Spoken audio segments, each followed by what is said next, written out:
All right, I want to show you something. Right now I'm logged in as a student in the computer classroom, and you may have noticed these 9 little buttons up here, these Google apps. You can switch back and forth pretty quickly using that navigation tool. Right now we're not going to use any of these doc sheet slides, any of that stuff. We're actually going to use one that's not in there, but it's called Google Drawing. And I'm inside of Google Drawing right now. Basically, what it is, it's kind of like a Google Doc, except for it's more for drawing, infographics, uh, pictures, diagrams, whatever. So I'm going to name this LSW and whatever my name is. A few things. I'm not going to show you around much. I'm going to add a video that you can watch if you'd like to. Um, Probably be a good idea. Otherwise, I'm just going to show you a few quick things. One, down here, I can resize my picture immediately, and it automatically, all right, move out of here, automatically readjusts the size, and so you can't really tell a whole lot, but it'll just zoom in essentially. What I would have you do is go to page setup, and we're going to make this 16 by 9 for widescreen. And that way, if we wanted to, we could make this into a picture when we're done, and we could stick it up on a display screen somewhere in widescreen format. So I'm going to show you just a few real quick things. One, the criteria is listed right here in your Google Classroom for the rubric. Make sure you have date and time, theme and activities. Those are the biggest 3 things right there. There's 45 points. It's half the grade to just tell what it is, where it is, when, what's going on, the who, what, when, why questions, right? Use copyright-free photo and then at least 3 of the following, and then make sure it's in 16 by 9 format. I just showed you how to do that. Professional look and signed, and then grammar and spelling is appropriate. When I say signed, here's what I mean. This is the line button. I can scribble, and you may sign your name. All right. And then I'm just going to move that down to the bottom corner. I don't want that to be huge. I'm going to shrink her down a bit. Okay, that's what I mean by signed. A few things I'm going to show you real quickly. If you're going to add a picture, one of the best things about Google Drawings is you can get pictures from your drive, from your camera, URL, photos, but really the best is from the web. You can do a Google image search right away, and I'm going to do a search for superhero because maybe we'll have superhero day, and then all I have to do is drag it in, and it's there, which is pretty awesome. Cartoon pajamas. Perfect. Drag it in. Then you resize it. A lot of this is real similar to Word. I'm not going to go through a whole lot of it because you can explore and figure it out on your own. A few other things that I want to show you very quickly. How to hand it in is maybe the biggest thing.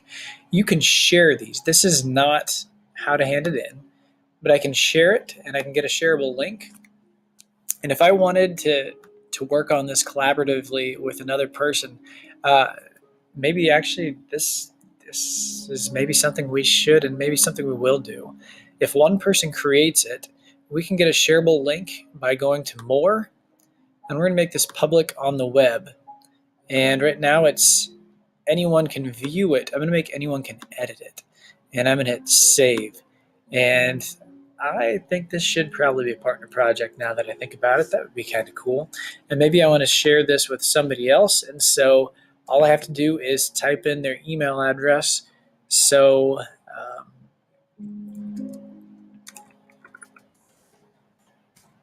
I type in somebody's email address. I think that's the email address we have. And then I'd hit send. I can hit join up. Or I can just copy and paste this link. Copy this link and then go stick it on the Google Classroom, and then they can edit it also. So one of the cool things with all the Google stuff is if you're working collaboratively with a teammate, which we just decided we're going to do, that's a great idea. I can see your version history, and I can see who did what when. looks like Presley Wolf is doing all this because I'm signed in as her. I can go through and I can see who added what. So as far as making sure this is a collaborative effort and I'm not just being a mooch off of my partner, I can see everything you did. So as a part of the grade, I am going to add in that this is a team project, that it was done as a team. And as long as there's not one person doing 95% of the work, 80% of the work, you'll be just fine. We're going to add that in. That's a terrific idea. Last thing is how you do actually hand this in. So this is LSW my name, and in Google it automatically saves. So if I went to the Google Drive, it saves where? It saves in this mysterious drive that you have that you didn't even know about, maybe you did, on the internet. And so I'm logged in here under the Google Drive. LSW my name is right there, and we can see all of the files in there. You can organize this just like you can a computer. Make a new folder and call this My Drawings. Create. And I have a file called My Drawings, and I can just drag my files into My Drawings. Let's see, LSW my name is right here. It's hard to view all this at once. Let's zoom out a little bit. LSW my name, and I can just drag that into My Drawings, and now it's organized there. Sweet, right? So how to hand this in. When you go into the assignment, this is just an example assignment. You're going to go to Add, and we can do File. We've done that before. Link, and Google Drive. Google Drive is where we're going to head. And under My Drive, and I saved this under My Drawings. Click on it, click Add, and then I'm going to click Turn In, I believe, in just a second. Turn it in, and then you are done. Big thing, make sure you go through the checklist. Make sure you're working collaboratively with your partner, since we just decided this is going to be a partner project. And I should be able to get 100% on this assignment, finish out strongly.